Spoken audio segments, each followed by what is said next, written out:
اعوذ باللہ من الشیطان الرجیم بسم اللہ الرحمن الرحیم اللہم صلی علی سیدنا و مولانا محمد وعلی آل سیدنا و مولانا محمد وبارک وسلم۔ اصل دوم، صبر و شکر۔ صبر اور توبہ کا تعلق۔ معلوم ہونا چاہیے کہ توبہ بغیر صبر کے ممکن نہیں ہے، یعنی کسی فرض کا بجا لانا اور کسی معصیت کا ترک کر دینا بغیر صبر کے ممکن نہیں ہے۔ چنانچہ جب اصحاب کرام رضی اللہ عنہم نے رسول اکرم صلی اللہ علیہ وآلہ وسلم سے دریافت کیا کہ ایمان کیا چیز ہے، تو حضور اکرم صلی اللہ علیہ وآلہ وسلم نے فرمایا صبر کا نام ہے۔ ایک دوسری حدیث میں وارد ہے کہ صبر ایمان کا نصف حصہ ہے۔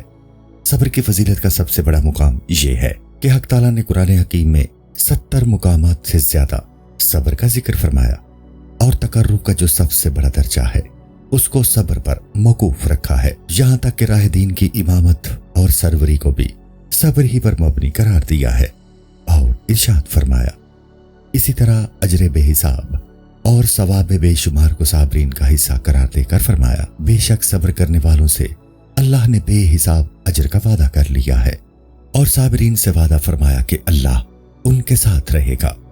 ان اللہ مع الصابرین، اللہ صبر کرنے والوں کے ساتھ ہے۔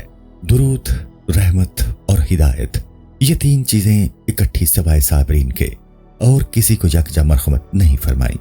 ارشاد فرمایا یہ وہ لوگ ہیں جن پر ان کے رب کی طرف سے صلوات و درود ہے اور رحمت ہے، اور یہی لوگ ہدایت پانے والے ہیں۔ صبر کی فضیلت۔ صبر کی فضیلت یہ ہے کہ حق تعالیٰ صبر کرنے والوں کو نہایت دوست اور عزیز رکھتا ہے۔ اس نے صبر کی صفت ہر ایک کو عطا نہیں فرمائی، صرف اپنے دوستوں کو یہ صفت عطا فرمائی ہے اور اس سے بہرہ مند کیا ہے۔ حضور اکرم صلی اللہ علیہ وآلہ وسلم نے فرمایا یقین اور صبر سے تم کو تھوڑا سا حصہ ملا ہے۔ جس کو اللہ تعالیٰ نے یہ وصیتیں یقین اور صبر عطا فرما دی ہیں، اگر وہ بہت زیادہ نماز اور روزہ بھی نہیں رکھتا تو بھی اس کے لیے ڈر نہیں ہے۔ آپ صلی اللہ علیہ وآلہ وسلم نے ارشاد فرمایا اے میرے صحاب، جس بات پر تم صبر کرو گے اور اس سے نہیں پھرو گے تو میرے نزدیک یہ بات پسندیدہ تر ہے، اس سے کہ تم میں سے ہر ایک فروتنی عبادت کرے جو تمام بندے مل کر کرتے، لیکن میں ڈرتا ہوں کہ میرے بعد دنیا کی محبت تمہارے دل میں پیدا ہو جائے، یہاں تک کہ تم ایک دوسرے کا انکار کرنے لگو اور آسمان والے تمہارے منکر ہو جائیں، اور جو ثواب کی امید کر کے صبر رکھے گا اس کو پورا اجر ملے گا۔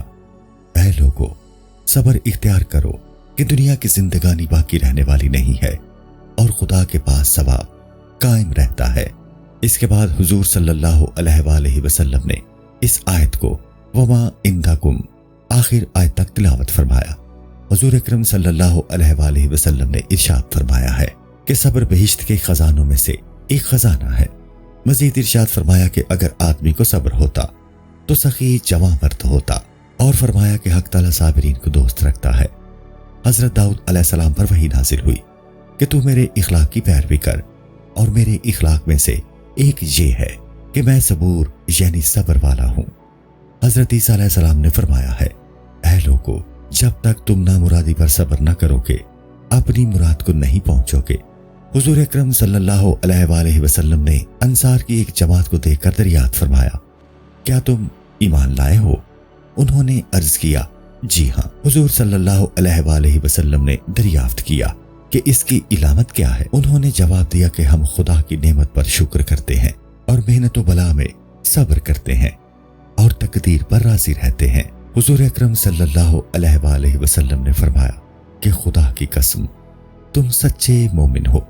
حضرت علی رضی اللہ تعالیٰ عنہ نے کہا ہے کہ صبر و ایمان کا تعلق ایسا ہے جیسا سر کا جسم کے ساتھ، جس کا سر نہ ہو اس کا جسم بھی باقی نہ رہے گا۔ اس طرح جس میں صبر کی صفت نہیں ہے اس میں ایمان نہیں ہے۔ صبر کی حقیقت۔